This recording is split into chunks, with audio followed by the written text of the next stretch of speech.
Le cheval en fait est facilitateur de la relation. La communication s'établit autrement que par la parole.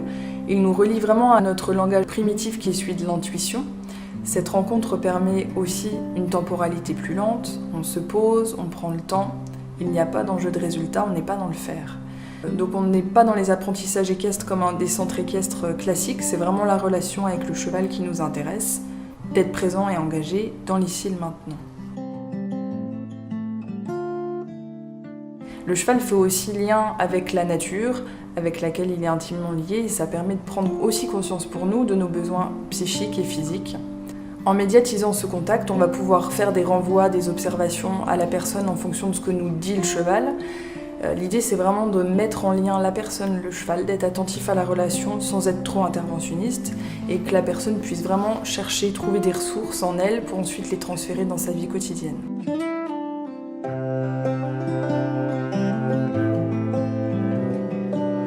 Le cheval est un animal qui possède un espace sensoriel particulièrement développé, qui le rend vraiment très sensible à son environnement et toute forme d'interaction inter- et intra-espèces.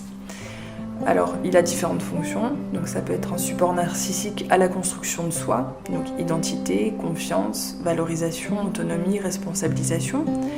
Il a également une fonction symbolique maternelle, parce qu'il permet le portage, les stimulations basales, le toucher, le bercement, la chaleur. D'ailleurs, au pas, le mouvement du cheval est vraiment un mouvement hélicoïdal en 8 qui reproduit en fait le bercement de l'enfant dans le ventre de la mère.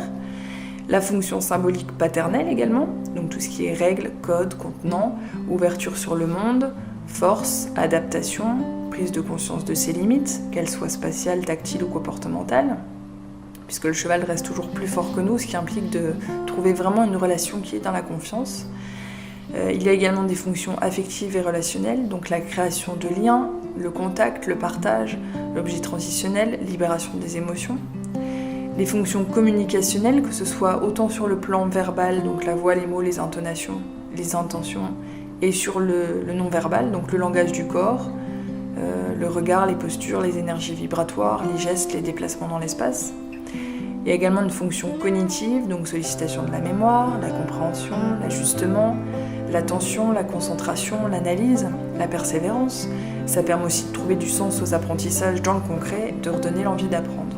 Et enfin, dernière fonction, la fonction rééducative, donc mobilisation du corps dans sa globalité, la motricité globale et fine, l'ajustement postural, l'équilibre, la tonicité, la coordination et la dissociation, les repères spatio-temporels, la perception de soi, un éveil sensoriel, et la relaxation, la détente et le centrage qu'on travaille beaucoup par la méditation en séance.